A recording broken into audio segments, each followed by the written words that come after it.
Hello dear students, आज हम बात करेंगे involution of uterus means clinical assessment of involution of uterus कि कैसे पता लगेगा कि यूट्रस का इन्वोल्यूशन हो रहा है कि नहीं हो रहा है। तो जब हम यूट्रस का क्लिनिकल एग्जामिनेशन करते हैं इन्वोल्यूशन के लिए, तो हम ये देखते हैं कि यूट्रस के फंडस की हाइट है वो क्या है। मींस कि जो यूट्रस है उसके फंडस की हाइट है वो इन रिलेशन विद सिम्पाइसिस प्यूबिस की सिम्पाइसिस प्यूबिस के रिलेशन में यूट्रस के फंडस की हाइट है वो क्या है। और जब भी क्लिनिकल असेसमेंट किया जाता है इन्वोल्यूशन इन्वोल्यूशन ऑफ यूट्रस के लिए, तो वो इन्वोल्यूशन यूट्रस जो क्लिनिकल असेसमेंट है वो पर डे सेम टाइम पे किया जाता है। और जब भी हम इन्वोल्यूशन चेक कर रहे हैं, तो यहाँ फंडल हाइट को मेजर कर रहे हैं इन्वोल्यूशन को चेक करने के लिए, तो हमें पेशेंट को बोलना है कि पेशेंट के बावल एंड ब्लेडर है वो क्या होनी चाहिए, एम्प्टी होनी चाहिए। ये एक इंपॉर्टेंट कंडीशन होगी। अगर बावल एंड ब्लेडर अगर फुल रहेंगे, एम्प्टी नहीं रहेंगे, तो उस कंडीशन के अंदर जो रीडिंग है या जो मेजरमेंट है वो हमारा रॉन्ग हो सकता है। तो जैसे ही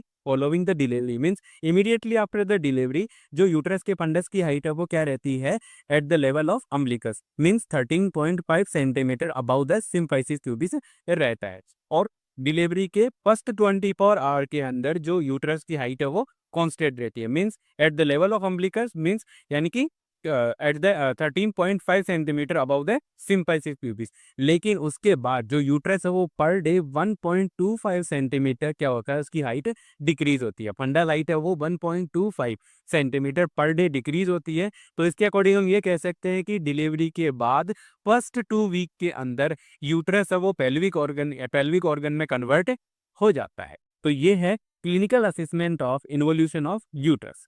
थैंक यू सो मच।